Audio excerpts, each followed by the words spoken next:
Welcome back, everybody. So today on Slicing Smarter, I want to discuss some real-world applications whenever you're utilizing your negative volume space or those modifiers we've been talking about. So I wanted to show you what I've been working on and why I actually teach this sort of thing to others, because not a lot of people realize that there's tools out there that can really help them. So let's head on over to the build plate and see what it's all about.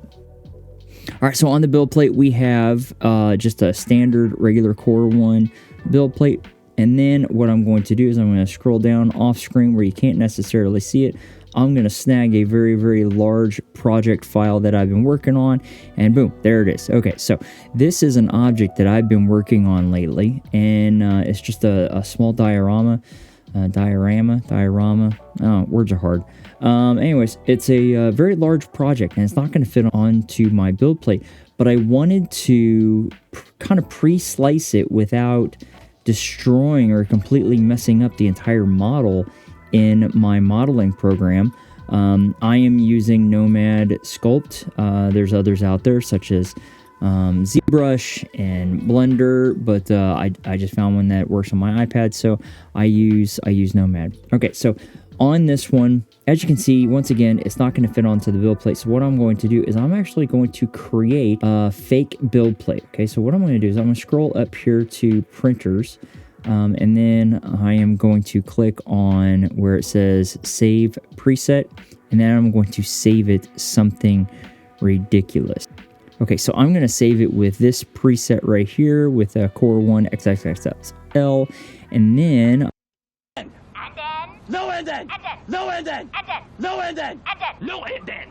I'm going to set the bed shape. So once I click on that, it's going to pop up with the bed shape. So I'm just going to change it to something somewhat bigger. And if my video starts to lag, it's because I'm now utilizing a larger build volume.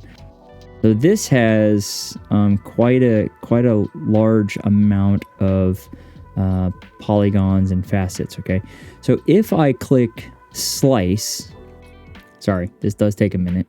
Okay, as you can see, there's a lot of areas that I will immediately start to need to work on or build up, so I can just do like a slice only with no support. That's kind of my goal. Right now I am noticing underneath the these little overhangs where the tunnels are. This necessarily is not going to cause an issue. This is kind of a shelf, but these wheels are definitely going to cause me an issue. You know, I kind of want to test it out.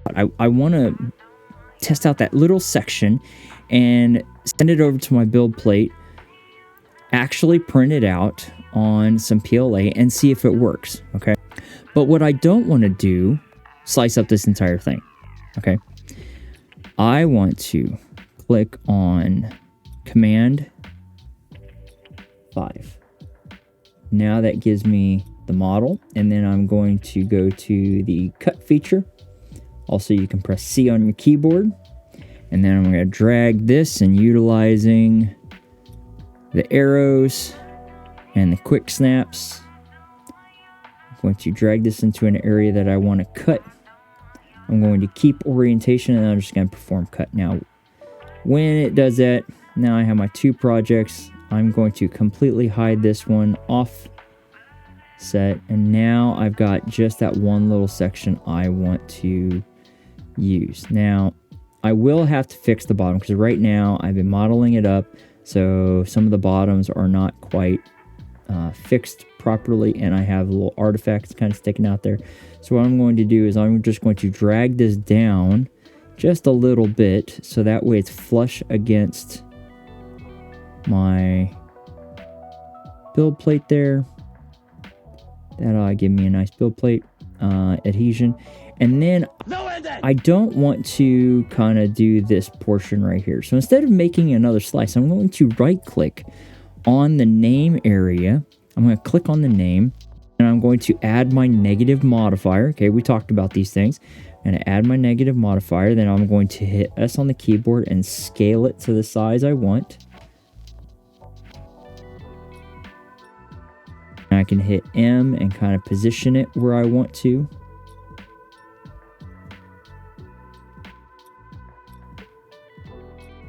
Okay, now remember, it's all about the preparation, all about the prep. It's just like painting.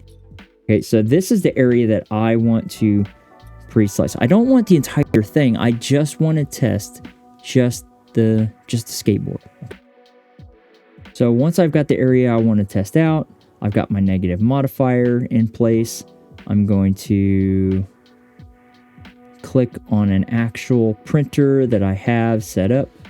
Okay, so no, I don't want to keep the bed size. I'm going to drag this over. So this is a section we are actually going to print out. Now I'm going to hit slice. Okay, so the slice is finished. That one actually sliced up pretty fast.